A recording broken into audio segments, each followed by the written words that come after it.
नमस्कार दोस्तों, आप सभी का स्वागत है एजुकेशन सेतु पर। चलिए आज करंट अफेयर्स स्टार्ट करते हैं।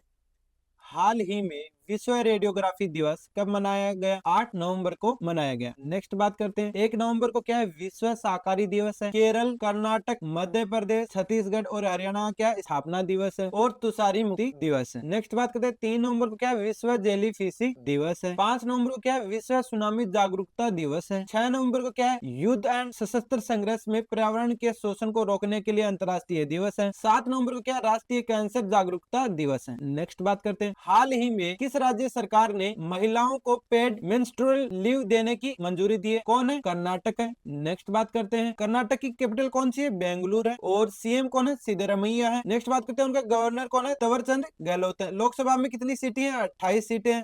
राज्यसभा में कितनी सीटें हैं? 12 सीटें हैं। और विधानसभा में कितनी है? 224 सीटें हैं। नेक्स्ट बात करते हैं, वर्द कोरियोग्राफर को कर्नाटक राज्योत्सव अवार्ड के लिए चुना गया है। नेक्स्ट बात करते हैं, धार्मिक अवकाशों को सरकारी और निजी दोनों क्षेत्रों में लागू करने वाला भारत का पहला राज्य बना है। भारत का पहला पूर्ण सौर ऊर्जा संचालित हेल्थ केयर ब्लॉक बेंगलुरु के पार्क में बनाया जाएगा। नेक्स्ट बात करते हैं, भारत की पहली निजी health care ambulance line Karnataka में स्थापित की जाएगी। मर्सी इंजीनियरिंग कॉलेज के पास भारत का पहला प्राइवेट ऑक्सीजन प्लांट होगा। नेक्स्ट बात करते हैं, नवाचार को बढ़ावा देने के लिए कर्नाटक सरकार ने 1000 स्टार्टअप्स के लिए लिप योजना शुरू की है। नेक्स्ट बात करते हैं, हाल ही में गूगल जेमिनी के एआई टूल्स के वैश्विक उपयोग में कौन शीर्ष पर रहा? भारत ने सबसे ज्यादा यूज में लिया। नेक्स्ट बात करते हैं, भारत की साक्षरता दर बढ़कर कितनी होगी? 80.9% हो गई है। ठीक है, भारत में कुल आंसर स्थलों की संख्या कितनी हो गई है? 94 हो गई है। नेक्स्ट बात करते हैं, भारत ने 2030 तक 300 मिलियन टन यूरिया उत्पादन का क्षमता का लक्ष्य रखा है। वित्त वर्ष 2024-25 में भारत ने अमेरिका से सबसे अधिक एफडीआई प्राप्त किया है। आईसीआई महिला विश्व कप 2025 में भारत ने दक्षिण अफ्रीका को हराकर खिताब जीता है। भारत को इंटरनेशनल साइंस डिस्कवरी एसोसिएशन 2025 का प्रतिष्ठित पुरस्कार मिला है। दक्षिण एशियाई एथलेटिक्स चैंपियनशिप 2025 की अंतिम पदक तालिका में भारत शीर्ष पर रहा। भारत ने राष्ट्रीय under water life science championship 2025 में स्वर्ण पदक जीता है। भारत ने 2025 में एशियाई तैराकी चैंपियनशिप में स्वर्ण पदक जीता है। नेक्स्ट बात करते हैं, हाल ही में वित्त मंत्री निर्मला सीतारमण ने कहा सती राधिका शांति उद्यान का उद्घाटन किया है। कहाँ पे किया है? असम में किया है। नेक्स्ट बात करते हैं, असम के बोडो लोगों के बाथो धर्म को असम जनगणना को कोड मिला है। कटी बिहू उत्सव असम में पारंपरिक रूप से मनाया गया। असम के मुख्यमंत्री ने बायोटेक कॉलेज के लिए सीएम फ्लाइव योजना की शुरुआत की है। असम में गरीब परिवारों को आर्थिक सहायता देने के लिए 3.0 योजना शुरू की गई है। प्रधानमंत्री मोदी ने असम में मणिपुर गांव में एक ड्रोन इंजीनियरिंग संस्थान का उद्घाटन किया है। असमिया फिल्म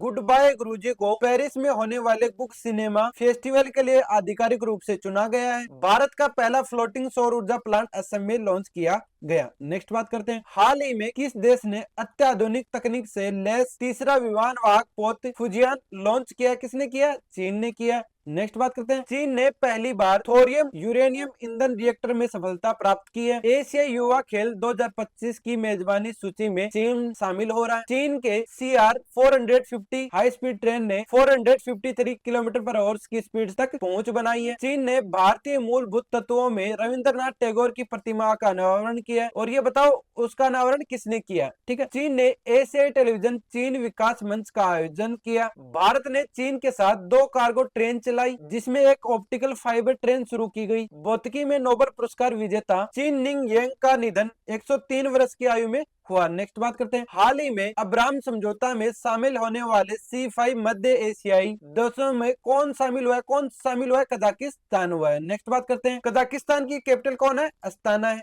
करेंसी कौन है? कजाकिस्तानी तेंगे। नेक्स्ट बात करते हैं, हाल ही में किस राज्य की सियांग घाटी में तितलियों की 6 नई प्रजातियां खोजी गई है? कहाँ पे खोजी गई है? अरुणाचल प्रदेश में। नेक्स्ट बात करते हैं, पूर्वी प्रज्योत प्रवाह मिशन अभियान अरुणाचल प्रदेश में आयोजित किया गया। 69वें राष्ट्रीय स्कूल गेम्स 2025 का उद्घाटन ईटानगर में किया गया। अरुणाचल प्रदेश में केवल प्रजाति ब्रिजोपिस्कराइज पाई गई। केंद्रीय मंत्री जे किशन रेड्डी ने अरुणाचल प्रदेश में नामफुक चाय संग्रहालय का उद्घाटन किया। भारतीय सेना ने अरुणाचल प्रदेश में ड्रोन शक्ति अभियान चलाया। अरुणाचल प्रदेश में सियोंग जिले में 2200 मेगावाट की जल विद्युत परियोजना का शिलान्यास किया गया। अरुणाचल प्रदेश में पाला नदी परियोजना की पहली पनबिजली इकाई शुरू की गई। केंद्र सरकार ने अरुणाचल प्रदेश में 8,146 करोड़ रुपए की टोटा सेकंड जल विद्युत परियोजना का मंजूरी दी। नेक्स्ट बात करते हैं, हाल ही में 56वां भारतीय अंतर्राष्ट्रीय फिल्म महोत्सव कहाँ आयोजित होगा, कहाँ पे होगा, गोवा में होगा। नेक्स्ट बात करते हैं, international celebrity conference WE care 2025 Goa में शुरू हुआ है। फील्ड सतरंज विश्व कप 2025 का उद्घाटन गोवा में हुआ। गोवा सरकार ने स्कूल और कॉलेज के पाठ्यक्रम में शतरंज को शामिल किया गया। अंतर्राष्ट्रीय फूड फेस्टिवल का तीसरा संस्करण गोवा में आयोजित हुआ है। गृह मंत्री अमित शाह ने गोवा में स्वयं पूर्ण घर योजना शुरू की है। गोवा की डॉस्टर को भारतीय इतिहास में 10वीं अनुसूचित जनजाति की मंजूरी मिली है। गोवा में महिलाओं में हेतु रो रो फेरी सेवा शुरू की गई है। गोवा के फेनी को GI टैग मिला है। ठीक है, नेक्स्ट बात करते हैं, हाल ही में किस देश ने मिटमैन